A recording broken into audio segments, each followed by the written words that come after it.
Acid देखते हैं लोग, टिंडल इफेक्ट वगैरह समझ में आ गया। एसिड किसे कहते हैं? स्वाद में कैसा लगता है? खट्टा लगता है, स्वाद में खट्टा।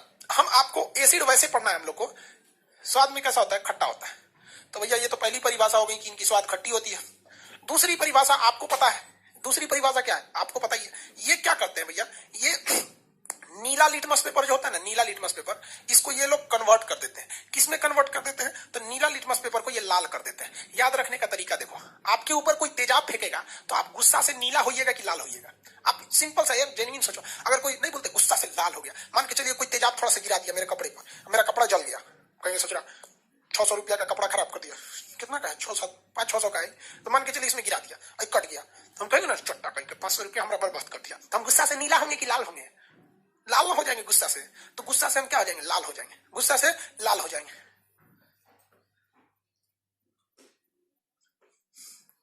गुस्सा से हम क्या हो जाएंगे? लाल।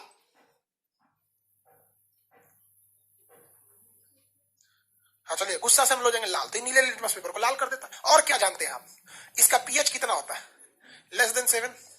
इसका पीएच कितना होता है भैया? <7। और कुछ जानते हैं तो बताइए, और क्या क्या जानते हैं आप? इसका पीएच कितना होता है?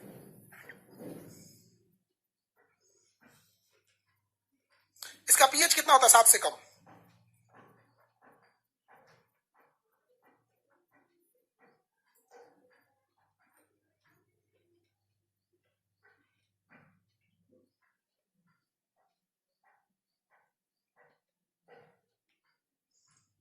और कुछ बताइए ना यार, हमको हम क्या बताएं, हम कुछ बताइए और भी बताते हैं। देखिए ध्यान से, रिएक्शन जब ये करते हैं, जब कभी भी आप एसिड को, एसिड का रिएक्शन किससे करा देते हैं? जब कभी एसिड का रिएक्शन किसी धातु से करा देते हैं, किसी धातु से करा देते हैं, तो ये कौन सी गैस दे देता है? हाइड्रोजन दे देता है।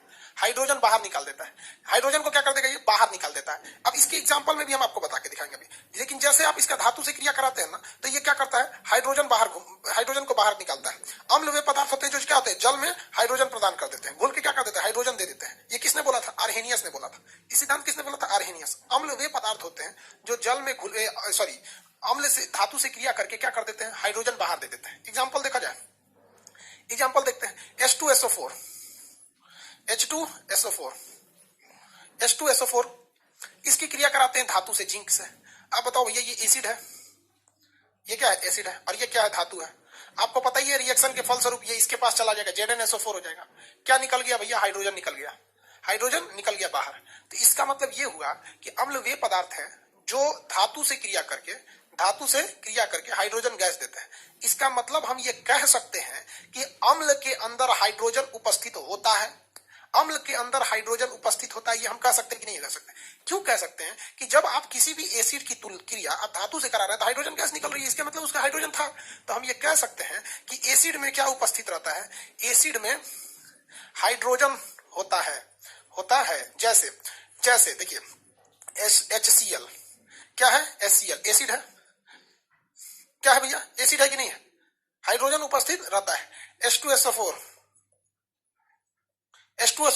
एसिड रहता है कि नहीं होता है? तो इसके अंदर हाइड्रोजन का उपस्थित रहना जरूरी है। HCl हो गया। HNO3 हाइड्रोजन है कि नहीं है? HNO3 बोलिए, है कि नहीं है? HNO3, तो इसके अंदर हाइड्रोजन उपस्थित रहता है। ये चीज हमेशा याद रखिएगा, इसके अंदर हाइड्रोजन क्या रहेगा? उपस्थित रहेगा। तो कुछ चीजें ऐसे, स्वाद में खट्टे, नीले लिटमस पेपर को लाल करेगा, पीएच 7 से कम होता है, पीएच आगे बढ़ना है।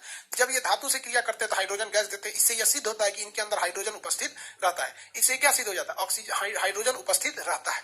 या याद रखिएगा, ये चीज बड़ी पूछता है एग्जाम में। या ऑक्सीजन की मात्रा, ऑक्सीजन जो होता है ग्रेटर देन या इक्वल टू 2 होता है। ऑक्सीजन जो होता है ग्रेटर देन या इक्वल टू 2 होता है। अब आप कहेंगे, कंफ्यूज हो जाएंगे, सर ये क्या लिख दिए आप? जैसे हम आपसे कहते हैं कार्बन मोनोऑक्साइड, इसमें ऑक्सीजन क्या 2 है? नहीं है, एक ही ऑक्सीजन है, इसलिए ये उदासीन होगा। लेकिन अगर हम कह दें CO2, ऑक्सीजन कितना है? 2 है, तो 2 से ज्यादा हो या 2 हो तो वो अम्लीय हो जाता है। जैसे NO2 क्या हो जाएगा? अम्लीय। SO2 अम्लीय। यानी जब कभी भी ऑक्सीजन की मात्रा 2 या 2 से ज्यादा हो जाती है तो ये सारी चीजें अम्लीय होने लगती हैं। ये क्या होने लगती हैं? अम्लीय होने लगती हैं, और आपका गला जलने लगेगा। इसी वजह से थम्स अप, कोको कोला, इस सब को पीजिएगा तो Thums Up, Coca Cola, cold drink में CO2 को मिला दिया जाता है। वो अलग बात है, CO2 को मिलाना द्रव में गैस का मिश्रण है। जब आप पीते हैं तो गला जलने लगता है। गला क्या होने लगता है? जलने लगता है। लेकिन अगर ऑक्सीजन कम है तो क्या होगा? तो इसे कहेंगे उदासीन। इसे कहेंगे उदासीन। इसे क्या कहेंगे? उदासीन कहते हैं। क्या कहते हैं भैया? उदासीन कहते हैं। अब आप देख के पहचान सकते हो कि ये अम्ल है या नहीं है। नहीं समझ में आ रहा है? हाँ, कार्बन मोनोऑक्साइड उदासीन होता है।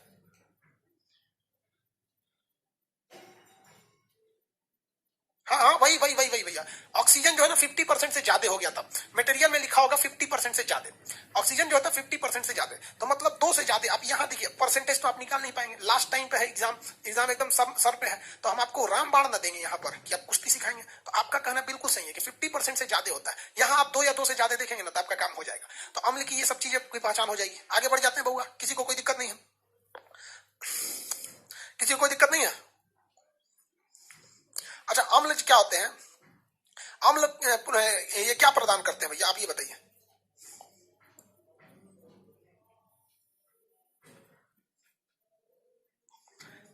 अम्ल क्या प्रदान करते हैं? हाइड्रोजन देते हैं कि नहीं देते हैं? अम्ल क्या देते हैं भैया? हाइड्रोजन देते हैं कि नहीं देते हैं?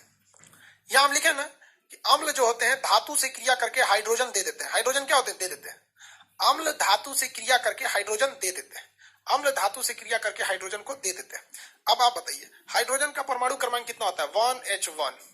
1H1। क्या हाइड्रोजन के नाभिक में, क्या हाइड्रोजन के नाभिक में न्यूट्रॉन होता है या प्रोटॉन होता है? तो आप जवाब देंगे कि सर हाइड्रोजन के नाभिक में न्यूट्रॉन नहीं होता है, क्योंकि ऊपर में से नीचे घटाने पे न्यूट्रॉन निकलता है, एक में से एक घटाएंगे तो 0 हो जाता है। तो इसमें हाइड्रोजन के जो नाभिक होते हैं, हाइड्रोजन के नाभिक में आपका किसी भी तरह से उसमें न्यूट्रॉन नहीं होता है। जब न्यूट्रॉन नहीं होता है हाइड्रोजन के नाभिक में, तो इसमें क्या होता है? तो इसमें होता है प्रोटॉन। तो हम ये लिख सकते हैं कि हाइड्रोजन तो देते ही देते हैं, तो हम इसका एक दूसरा नाम लिख सकते हैं कि ये प्रोटॉन दे देते हैं। क्या देते हैं? प्रोटॉन दे देते हैं। क्या दे सकते हैं? प्रोटॉन। तो अम्ल वे पदार्थ होते हैं जो धातु से क्रिया करके हाइड्रोजन निकालते हैं। क्योंकि हाइड्रोजन में न्यूट्रॉन न होकर केवल प्रोटॉन होता है, तो हम ये कह सकते हैं कि ये वे पदार्थ हैं जो प्रोटॉन को दे देते हैं। इसी चीज को सबसे पहले बोला था ब्रास्टन एवं लैरी। ब्रास्टन एवं लैरी ने बोला था। किसने बोला था? ब्रास्टन एवं लैरी ने बोला था। तो ये क्वेश्चन 10 बार एग्जाम में पूछा हुआ है कि ब्रास्टन एवं लैरी ने, किसने? ब्रास्टन एवं लैरी ने, ब्रास्टन एवं लारी ने क्या दिया भैया? प्रोटॉन की अम्ल की परिभाषा क्या दिया? तो देखिए, आर्हेनियस महोदय जो थे, आर्हेनियस, तो आर्हेनियस ने कहा था कि अम्ल वे पदार्थ हैं जो हाइड्रोजन को देते हैं। इसी को घुमा के ब्रास्टन एवं लारी ने क्या कर दिया कि वो प्रोटॉन को देते हैं। क्या करते हैं भैया? प्रोटॉन को त्याग देते हैं। ब्रास्टन एवं लारी, किसने बोला? ब्रास्टन एवं लारी। क्या बोला भैया? ब्रास्टन एवं लारी ने दिया था। जबकि आर्हेनियस ने क्या बोला? आर्हेनियस ने बोला कि अम्ल वे पदार्थ हैं जो जल या धातु से क्रिया करके क्या कर देते हैं? हाइड्रोजन गैस को निकाल देते हैं, हाइड्रोजन को निकालते हैं। ये बात बोला था आर्हेनियस ने। हालांकि आर्हेनियस ने कहा था कि अम्ल वे पदार्थ है जो H+ आयन देते हैं। तो H+ आयन गोली मार ससुरा है, हाइड्रोजन है ना है, ओके, फास्फोरस बोल दीजिएगा, समझे यहाँ पे, H+ आयन देते हैं। लेकिन ब्रास्टन एवं लारी ने कह दिया कि नहीं, ये प्रोटॉन को देते हैं। अब एक बात बताओ भैया, सुनिए ध्यान से, ये प्रोटॉन को देते हैं। अगर हम ये कहते हैं कि किसी यहाँ शादी हो रहा है, तो हम ये कहें कि हम ये भी तो कह सकते हैं कि इस ए और बी के घर में शादी हो रहा है, ए और बी के घर में शादी हो रहा है, तो ये इनके बीच में शादी हो रहा है। ध्यान से देखिए, तो हम मान के चलिए एक लड़का लड़की में शादी हो रहा है, यहाँ एक बॉय है और एक गर्ल है, इनके बीच में क्या हो रहा है? शादी हो रहा है। तो हम ये कह सकते हैं कि बेटी की विदाई हो रही है, बेटी की विदाई हो रही है। यहां से देखिए, यहां से आप क्या कहिएगा? बेटी की विदाई हो रही है, तो लड़की के घर वाला सब क्या करता है? सब रोता है, सब क्या करता है? रोता है। सब समझ में कि नहीं आ गया?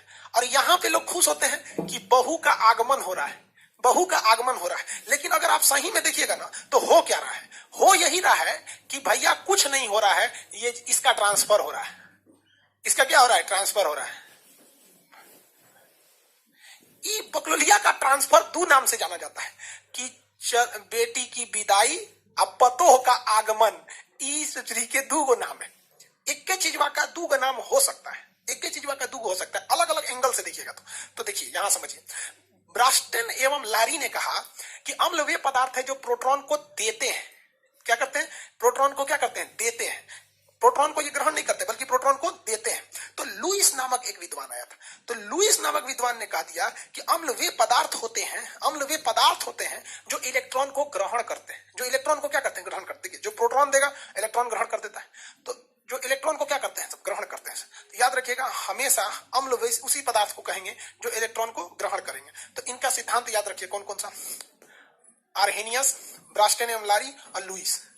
लुईस ने क्या कहा लुईस ने कहा कि एसिड वे पदार्थ होते हैं जो ग्रहण करते हैं, क्या करते हैं, ग्रहण करते हैं, किस चीज को, तो भैया इलेक्ट्रॉन को, इलेक्ट्रॉन को। अब इसी को आधुनिक मान्यता मिली गई, इसी को क्या है, आधुनिक मान्यता। अभी हम समझाएंगे, ससुरा खाली बेवकूफ बना रहा था सब। देखिए कैसे कैसे बेवकूफ बना रहा था, ये बता भैया, इधर देखो। अम्ल जब हाइड्रोजन से क्रिया करता है, क्या करता है, एसिड जब धातु से क्रिया करता है, अम्ल जब किससे क्रिया करता है, धातु से क्रिया करता है। एक बात बता भैया, अम्ल क्या करता है, धातु से क्या करता है, क्रिया करता है, तो धातु पर प्लस चार्ज होता है, ये तो हम पहले ही बता दिए, धातु पर प्लस चार्ज होता है। प्लस चार्ज का मतलब क्या होता है, इलेक्ट्रॉन होता है। तो ये इलेक्ट्रॉनों को क्या करेगा, रिएक्शन का मन इनको दे देगा, रख ले भैया, ते रख ले, तो ये क्या करेगा, इलेक्ट्रॉनों को इनको दे देगा, लीजिए चाचा ले जाइए आप यहाँ पर। तो बतिया तो वही है रे ससुरा, घुमा घुमा के बोल रहा है, एक के बतिया को घुमा रहा है 20 बार। आर्हेनियसवा बोला कि हाइड्रोजन देते हैं, ब्रास्टेनलरिया बोला प्रोटॉन देते हैं, लुईसा बोला इलेक्ट्रॉन लेते हैं। यार सब हेकरे पे कूद रहा है, सब इसी पे कूद रहा है, समझ में क्या।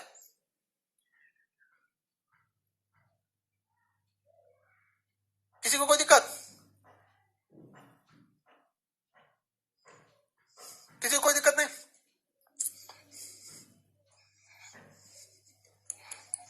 चलिए आगे बढ़े। ये याद रखिएगा बबुआ, आर्हेनियस ने क्या बोला था,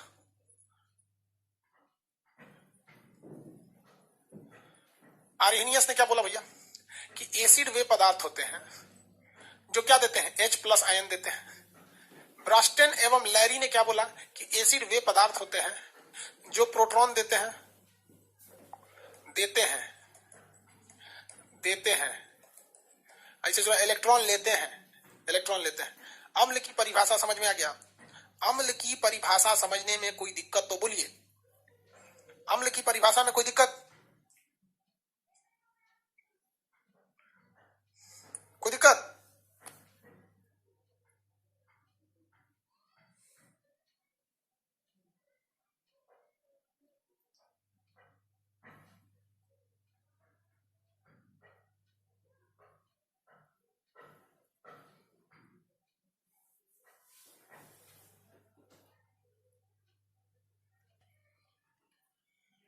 चलो कोई बात नहीं, समझ में आ गया आप लोग, सब समझ में आ गया। अब एक चीज आपसे पूछेगा कि देखिए कार्बन का क्या इफेक्ट पड़ता है, effect of carbon on acid, effect of carbon on acid, effect of carbon on acid, acid पर कार्बन का असर क्या करता है। तो हमेशा याद रखिएगा, ये एसिड, कार्बन जो होता है ना, कार्बन एसिड को कमजोर कर देता है, एसिड को कमजोर कर देगा, क्या करता है, कमजोर कर देता है। एसिड को क्या करेगा, कमजोर करेगा। हम आपको एक एग्जांपल देते हैं, HCl, H2SO4, CS, इसमें बताइए सबसे कमजोर कौन सा है, 1 2 3 ऑप्शन दिए हुए हैं, इसमें सबसे कमजोर कौन सा है,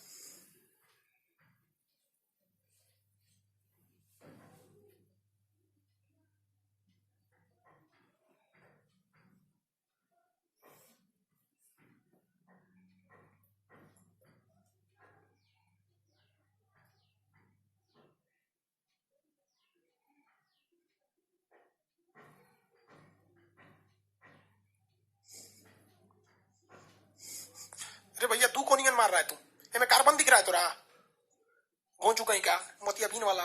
रेलवे में मोतियाबिंद वालों का नहीं होता है, मेडिकल छांट देता है, सही तू होगा। तो यहाँ एगो कार्बन दिख रहा है, यहाँ एगो और कार्बन दिख रहा है। अरे बकलोलवा कई गो हेकरा कार्बन समझ गया, सी तो ही है, तो ही एल को कौन चीज देगा रे, हाँ एल को क्या समझ रहा है, तो दूसरे घर का ही, मतलब कई को क्या सोचता है सब कि वो सी तो ही है, तो दूसरा चीज था। अरे बकलोलवा उस सीएल एक्के में होता है, एल अकेले ले आके देख रहा है सब। अरे बकलोलवा उस सीएल एक्के में होता है, सोच रहा होगा सभी, क्लोरीन है रे बबुआ, कार्बन ना है, क्लोरीन है, छोड़ो पगला देगा सब। अम्ल याद हो गया, 2 नहीं होगा रे भैया, सबसे कमजोर होगा 3 नंबर।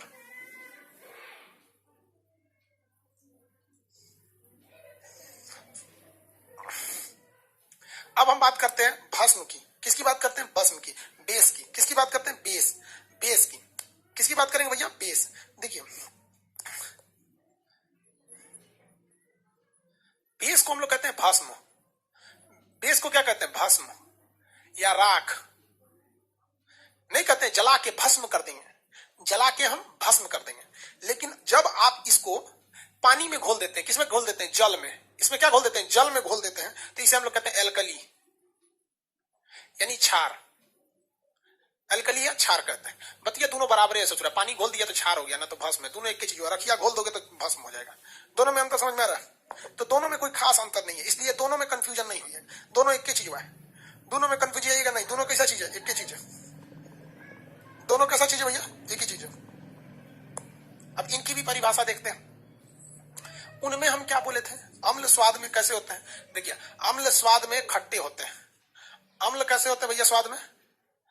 अम्ल की स्वाद बताए थे, खट्टे होते हैं। नीला लिटमस पेपर को लाल कर देता है। और पीएच क्या होता है? 7 से कम होता है। तो इसमें ठीक उसी का उल्टा हो जाएगा। ये स्वाद में कैसे होंगे? स्वाद में ये तीखा होता है, तीखा या कड़वा, कड़वा लगता है। करेला खाएं, करेला भस्म है।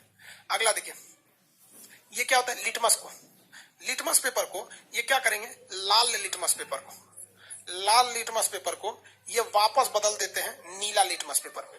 किसमें बदलते हैं? नीला लिटमस पेपर में बदल देते हैं। अगर आप इनके पीएच की बात कीजिएगा, पीएच की बात कीजिएगा, तो इनका पीएच 7 से ज्यादा रहता है, 7 से ज्यादा रहता है। इनका इजिली पहचान कहेंगे, इनका पहचान तो इनका पहचान इसमें क्या होता है? OH आयन रहते हैं। क्या रहते हैं भैया? OH आयन रहते हैं। क्या रहेगा? OH आयन रहेगा। बताइए तो।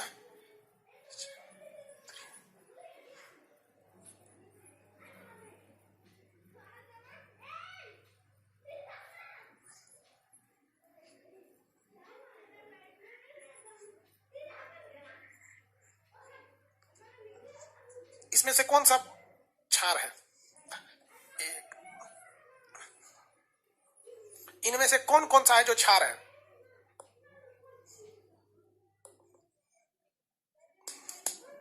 इनमें से वो कौन कौन सा है जो क्षार है? 3 और 4।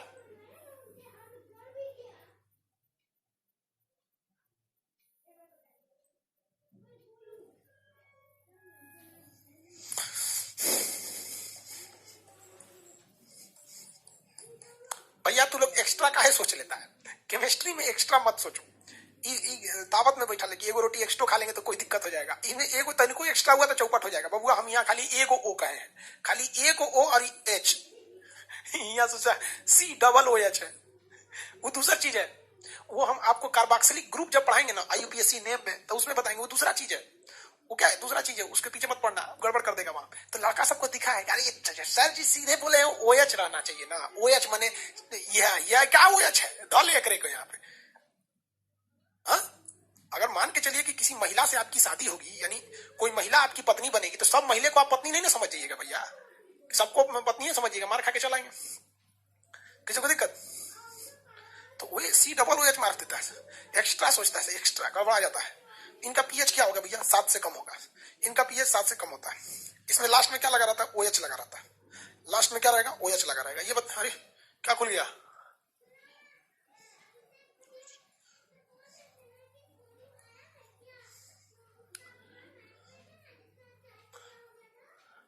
इसमें बताइए,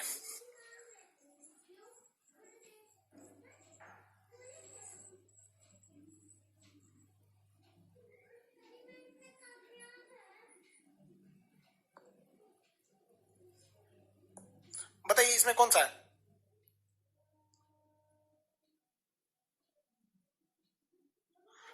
बताएंगे? एक और दे दे, NH3OH। इसमें क्षार कौन सा है? सब है, ऑल।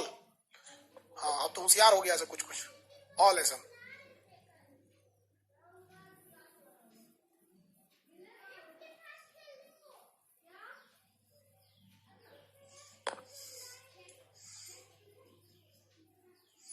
इसमें सबसे मजबूत कौन होगा? इसमें सबसे मजबूत कौन होगा? इसमें सबसे मजबूत बता सकते हैं? इसमें से आप 2 ठो सबसे मजबूत बता दीजिए। 1 नंबर और 2 नंबर पे सबसे स्ट्रांग कौन होगा? Strong, strong.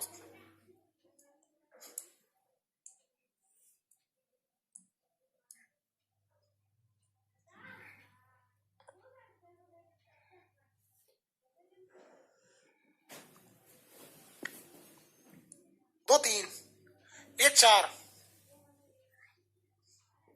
3-5 किसका आया भैया? एक लड़का का 3-5 आया था, धनंजय कुमार 3-5, वेरी गुड 3-5। हाँ रुद्र प्रताप आपका भी 3-5 सही है, 3-5। देखो यहां समझिए, आपको पीरियोडिक टेबल जो पढ़ाए हैं, पीरियोडिक टेबल याद कीजिए, आपका पीरियोडिक टेबल का है, पढ़ा देना पीरियोडिक टेबल जी।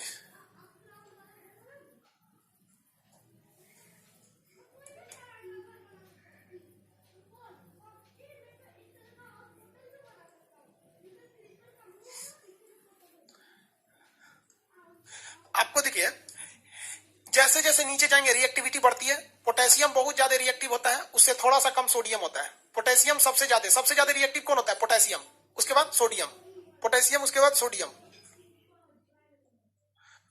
ये हो गया भैया सबसे ज्यादा पोटेशियम, उसके बाद सोडियम, पोटेशियम सोडियम, इतने से काम हो जाएगा आपका, इतने से काम हो जाएगा। इसमें पीरियोडिक टेबल में देख लीजिएगा, पहले जो मिला रिएक्टिव जो मिला उसको मार दीजिएगा, वहां देख लीजिएगा हाइड्रोजन वो कार्बन नहीं ना है तो मार दीजिएगा। यहाँ पे सबसे ज्यादा कौन सा होगा? KOH, उसके NaOH। इसके बाद आपको ऑप्शन में खुद ही समझ में आ जाएगा सीक्वेंस में दो, जब कभी 4 चीजों का सीक्वेंस दिया रहता है ना, 2 का आपको पता है दो कौन कौन है, तो बाकी चारों सीक्वेंस आप आराम से सजा लेते हैं। नहीं सजा लेते हो बस हो गया, बाकी दिमाग नहीं लगाना। इसके बाद कैल्शियम आ जाएगा, मैग्नीशियम आ जाएगा।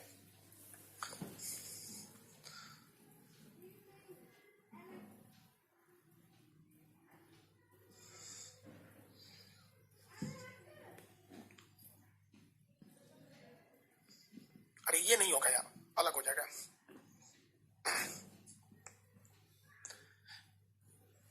पीएच स्केल किसने खोजा था? सोरेनसन ने। किसने खोजा था? सोरेनसन ने। पावर ऑफ हाइड्रोजन यानी जो पीएच होता है, इसकी खोज किसने किया था? सोरेनसन ने किया था। ये एक स्केल होता है। ये क्या होता है भैया? एक स्केल है जो 0 से लेकर 14 के बीच को दिखाता है। ये 0 से लेकर कहां तक को दिखाता है? 14 अक्षरों को दिखाता है। इसमें 2 हिस्से बांटे गया है, एक बीचों बीच का हिस्सा है 7। ये 7 जो होता है ना, न्यूट्रल होता है, न्यूट्रल। इसे कहते हैं उदासीन।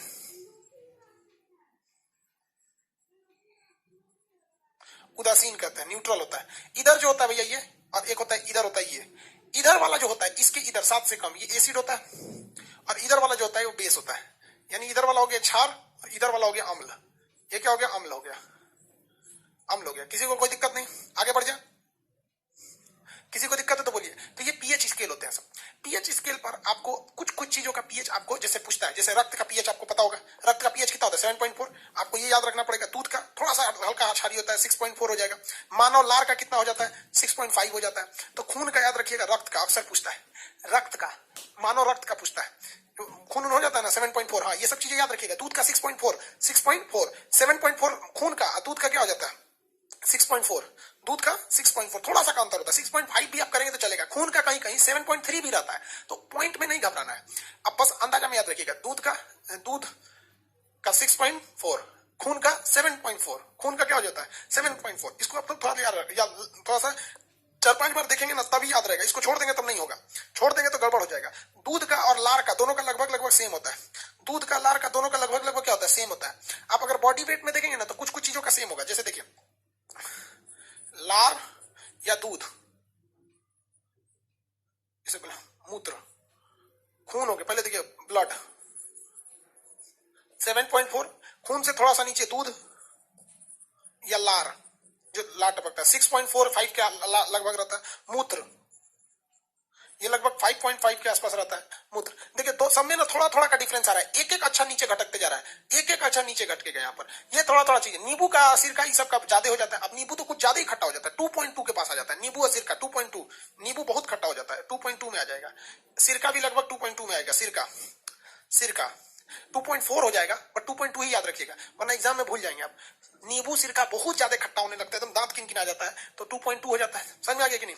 ब्लड का देखिए याद कैसे रखिएगा, ब्लड का रिश्ता बोलते हैं ना, खून का रिश्ता है, तो 7.4।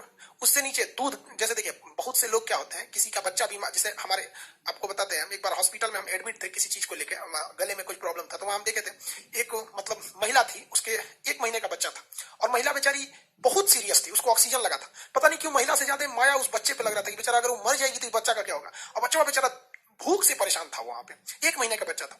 तो उस हॉस्पिटल में ना एक दूसरी महिला थी जो उस मरीज को कुछ नहीं जानती थी, लेकिन उस महिला ने अपना दूध उस बच्चे को पिलाया। यार मानवता इसे कहते हैं यार, जिसको कोई नहीं जानता, ना जाति देखा, ना धर्म देखा, ना कुछ, इतना इंसानियत होता है। लेकिन कहते हैं ना कि सबसे बड़ा रिश्ता होता है खून का रिश्ता, उसके बाद जो होते हैं बोलते हैं ना कि दूध का रिश्ता है तुमसे मेरा, मतलब दूध का रिश्ता मतलब माँ बाप का रिश्ता, माँ की तरह एक तरह से हो जाता है। तो उसने दूध पिलाया तो माँ का रिश्ता, तो समझिए थोड़ा सा इसको नीचे रखिएगा, दूध का रिश्ता, इससे एक अंक नीचे चला जाएगा, समझ में आ गया कि नहीं। अब मूत ससुरा उससे भी नीचे चल जाएगा, लाइन से खून दूध मूत खत्म से एक अंक नीचे लेके जाएगा। खून का याद रखिएगा, खून का किसी को नहीं भूलता है, खून का किसी को नहीं भूलता है। 7.4 खून से नीचे, खून से नीचे दूध और थूक 6.4, उसके नीचे एकदम मूत, मूत एकदम नीचे है तो नीचे भेज दीजिए एकदम, समझ में आ गया। चलो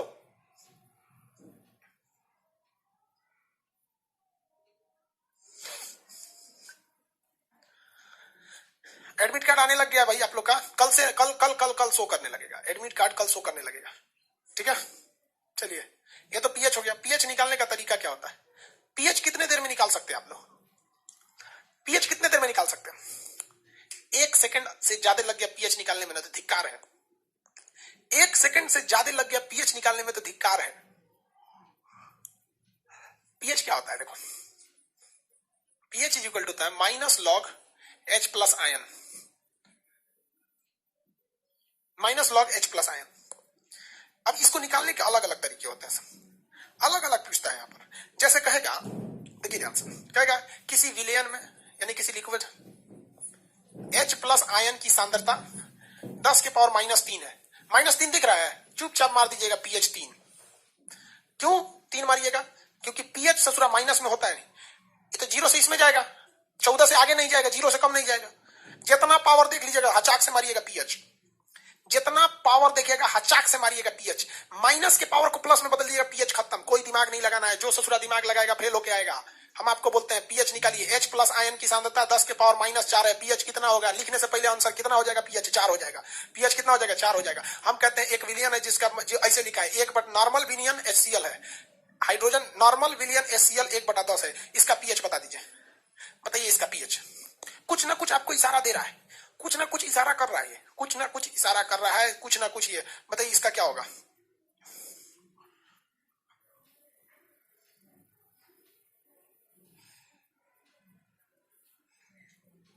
अरे भाई वाह, एकरा कहते ऊपर ले जाएगा तो 10 के पावर -3 नहीं हो जाएगा? H प्लस HCl -3 सीधे लेके आइए यहाँ पे, pH 10, pH 3, pH कितना हो जाएगा? 3। नहीं समझ में आया, कोई बात नहीं, निकाल के दिखा देते। कह रहा है कि क्वेश्चन में है नॉर्मल विलियन होगा, नॉर्मल विलियन HCl। अब एक चीज बताइए, इसको आप लिख सकते हैं 10 के पावर -3, 10 के पावर -3 लिख सकते हैं। अब pH का फॉर्मूला क्या होता है? Minus log H plus ion की सांद्रता। हाइड्रोक्लोरिक एसिड में H रहता ही है भाई, बिना बिना H के कभी ये होगा ही नहीं। तो minus log H plus ion की सांद्रता कितना होगा? ये बेस हमेशा लॉग का क्या रहता है? 10 रहता है। पावर कितना हो जाएगा? -3। ये -3 कहाँ आएगा? आगे। ये -3 कहाँ आ जाता है? लॉग में आप पढ़े होंगे आगे, तो -3 आगे आ गया। अगुड़े पहले से है minus log 10, minus log 10, -3। Log 10 की वैल्यू होती है 1, लॉग 10 की वैल्यू होती है 1। इसका इसका गुणा करेंगे 3। यार इतना माथा लगेगा बिना क्या जरूरत है? पावर देखो मार दो उसको प्लस में करके, पावर देखो मार दो उसको प्लस में करके, काम खत्म। पावर हमेशा माइनस में देगा, मारो धाए दे प्लस में, खत्म हो जाएगा।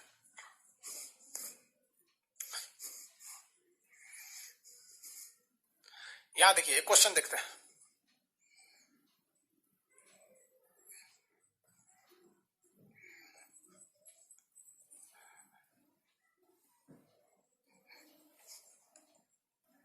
ये कितने लोग निकाल सकते हैं?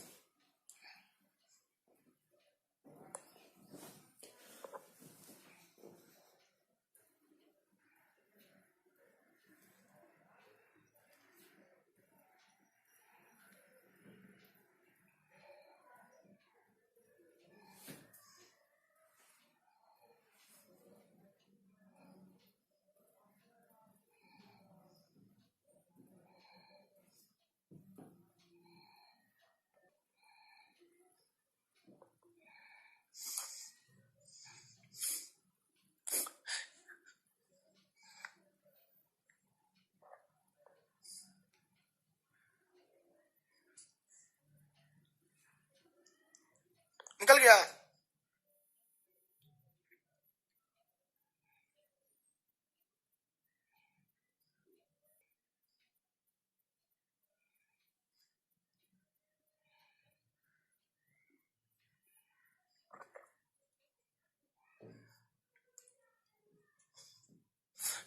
कितने लोग का आया है? 5 सही होगा, 5 जितने लोगों का आया सही होगा। देखिए ये पूछ रहा है पीएच, लेकिन यहां है ओएच, यहां है ओएच, क्या है ओएच, तो चलिए यहां से तो ओएच ही तो निकलेगा, तो पीएच नहीं निकलेगा, पीओएच निकलेगा।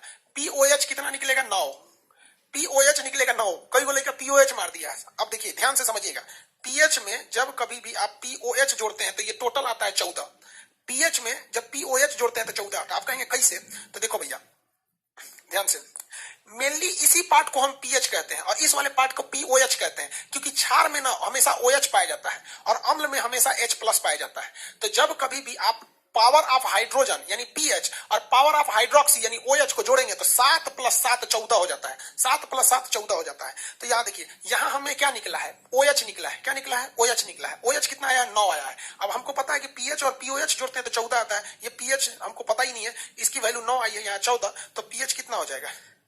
कितना हो जाएगा भैया? 5। पीएच कितना हो जाएगा? 5।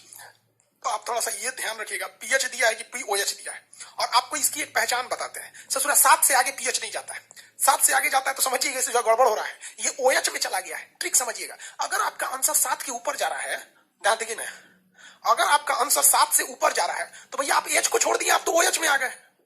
एच को छोड़ दिए, कहां आ गए? ओएच में आ गए, नहीं आ गए ओएच में।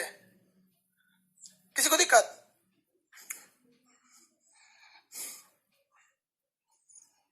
अगर हम आपसे पीएच दिए रहे और पीओएच पूछे तो 14 में से घटा दे, मतलब कुछ दे के दूसरा का पूछे 14 में से घटा देना है। पीएच में किसी को दिक्कत है तो बोलिए।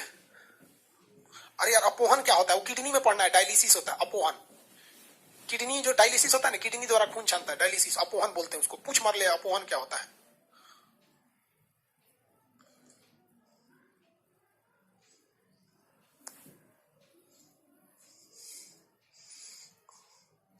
अरे बकलोलवा, मूत्रे को यूरिन बोला जाता है, पूछ रहा यूरिन का पीएच क्या होता है।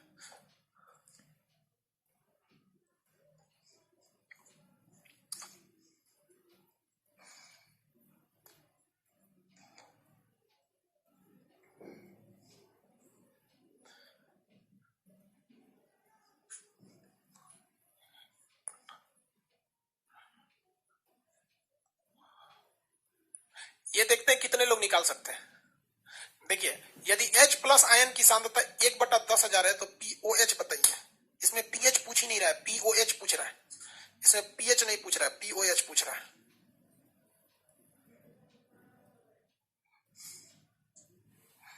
अरे भैया पीएच नहीं पूछ रहा है, पीओएच पूछ रहा है।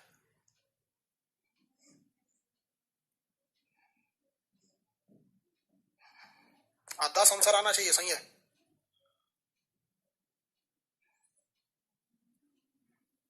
कितना आंसर आ रहा अभी?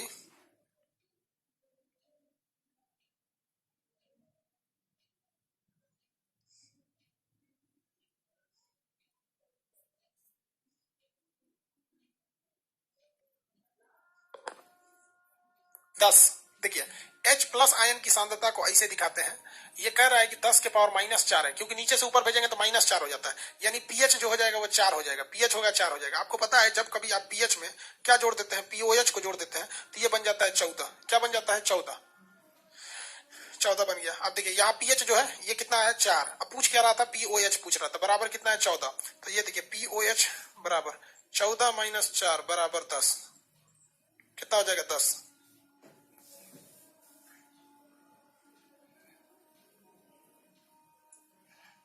10। 10 10 10 10 ठीक। आपको पीएच आ गया। अब आप पीएच निकाल सकते हैं, पीओएच निकाल सकते हैं, किसी को कोई दिक्कत नहीं। अब यहां देखिए, आप ये वाला पोर्शन पढ़ लिए, यानी एसिड वाला। जब भी पीएच निकालिएगा तो 7 से कम रहेगा, याद रखिए। अगर मान लीजिए पीएच 7 से ज्यादा जा रहा है तो थोड़ा सा आप समझिएगा कि वो पीओएच की ओर जा रहा है। किसकी ओर जा रहा है? ओएच की ओर जा रहा है। आप इसको निकाल लिए हैं, ये किसको निकालिए? इसको। अब ये वाला बच गया साथ, न्यूट्रल। न्यूट्रल को कहते हैं, न्यूट्रल किसे कहा जाता है? नमक को।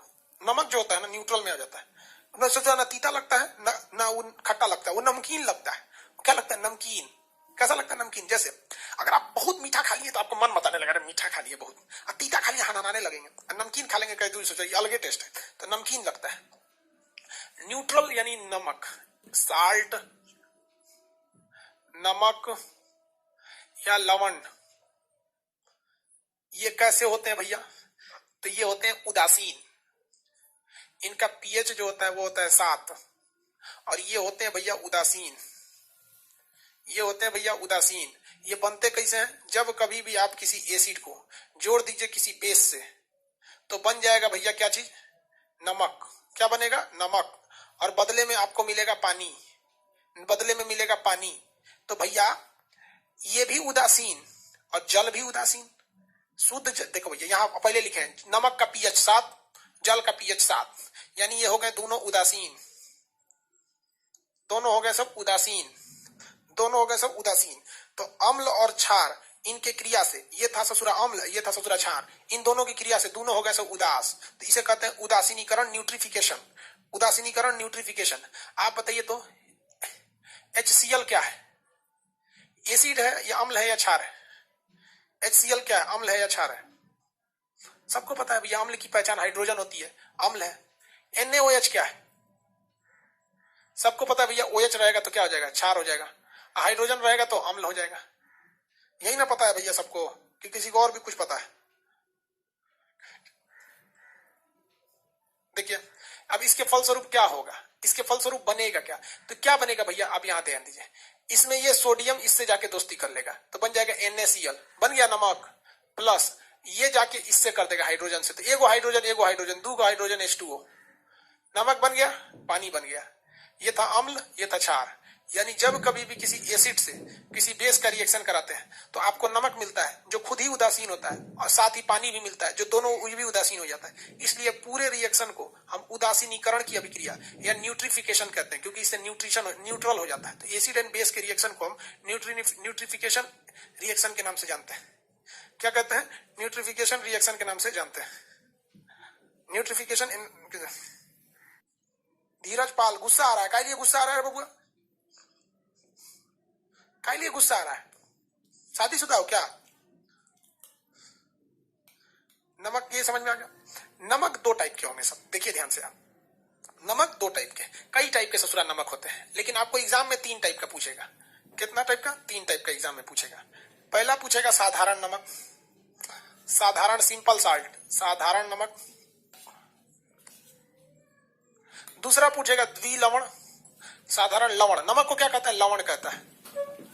द्विलवण और जटिल लवण, जटिल लवण। देखिए बबुआ आप एग्जाम में इतना भयानक कंफ्यूज आएंगे ना जिसका कोई हद नहीं। और इस बात की तो गारंटी, अगर नमक से क्वेश्चन पूछेगा तो द्विलवण तो पक्का पूछेगा, द्विलवण तो पक्का पूछेगा, दोनों में एक तो पक्का पूछता है। तो साधारण लवण उसे कहते हैं जो एक स्टेप में खत्म हो जाता है। सिंपल सी बात कहते हैं, जाके एग्जाम में सीधे मारिएगा एक स्टेप में Na। भैया एक खाली ऐसे लिख देंगे तो नमक थोड़ी हो जाएगा, ये तो तत्व हो जाएगा। NaCl, MgCl, तुरंत खत्म हो जाएगा। समझ में गया? एक स्टेप में मारेंगे तुरंत खत्म हो जाएगा। एक स्टेप में ये खत्म हो गया, एक स्टेप में ये खत्म हो गया, तो ये क्या हो जाता है? साधारण लवण। लेकिन ये 2 स्टेप में जाएगा, जैसे K2SO4, Al2SO4, 24H2O, 24H2O। तो भैया ये नमक का हिस्सा थोड़ी है, तो पानी है। ये क्या है? जल है, ये तो जल है। इसकी बात छोड़िए, आप यहां देखिए 2 स्टेप में K2SO4, Al2SO4 का होल ट्राइस होता है। फिटकिरी एलम है, पोटास एलम, फिटकिरी। देखिए तो कितना स्टेप में? 1 और 2। वो तो पानी है, सोचा उसको छोड़ी ना। K2SO4 Al2SO4 का होल थ्राइस इंटू 24H2O। ये किस में आते हैं? द्विलवण, डाइसाल्ट, द्विलवण और डाइसाल्ट। एकदम दिमाग में बैठा लीजिए, फिटकिरी द्विलवण, फिटकिरी द्विलवण, फिटकिरी द्विलवण। हमेशा याद रखें फिटकिरी, एकदम इसको याद रखिएगा। जैसे घर के लोग का नंबर याद है ना आपको, नंबर करे नाम, वैसे इसको भी याद रखिएगा। फिटकिरी क्या हो जाता है? द्विलवण। फिटकिरी क्या हो जाता है? 2 लवण हो जाता है। किसी को दिक्कत है यहां में?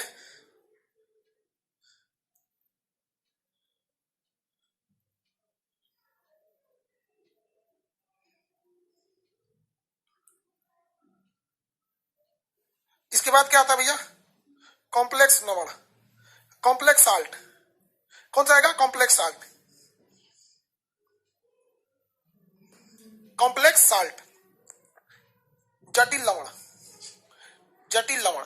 देखिए जटिल लवण की परिभाषा सिंपली अगर आप समझेंगे तो इसकी परिभाषा से अगर आप बनाएंगे ना तो गड़बड़ा जाएंगे। इसमें ससुरा में बड़ा का ब्रैकेट चलाता है। इसमें क्या आ जाता है? बड़ा ब्रैकेट चला जाएगा। जैसे K4 हो जाएगा, Fe हो जाएगा, K4 FeCN6। जहां आपको एक बड़ा ब्रैकेट दिख गया ना, देख रहे हैं कितना कॉम्प्लेक्स है, इसके अंदर फिर उसके अंदर फिर उसके अंदर, पहले इसके अंदर फिर ई जाके इसको मारेगा, फिर ये दोनों मिलकर उसको मारेंगे। तो जैसे जैसे आपको कॉम्प्लेक्सिटी बढ़ती जाती है, जहां जटिलता बढ़ती जाती है, आप समझ जाइएगा कि लवण कैसा है, जटिल लवण है। जटिल लवण ऐसा होगा ही नहीं कि ससुरा बिना ब्रैकेट के चल आए, बड़का ब्रैकेट जरूर लाएगा। जैसे एक और एग्जाम्पल देते हैं, के AgCN2। इसे थोड़ा बड़का लवण, ये जो होता है ना जटिल लवण, ये इसका एक खासियत होता है, इसे थोड़ा बड़का ब्रैकेट लेके जरूर आता है। अब आप बताओ यार, ये याद रहे ना रहे, गोली मारो ससुरा कहीं का। एग्जाम बचल है 10 दिन, मतलब जिनका फर्स्ट अटेम्प्ट में एग्जाम है 10 दिन, वो क्या करेगा, सीधा दिखेगा कि एगो स्टेप में खत्म, एगो स्टेप में खत्म। कौन सा हो गया, साधारण लवण। दूसरा स्टेप में एक एक लवण में खत्म, दू गो एक में है, दुई लवण। अच्छा अच्छा, बड़का बड़का है, कौन सा लवण है, जटिल लवण। यही आपसे पूछता है, सब भूल जाइए, फिटकरी याद रखिएगा, कौन सा लवण।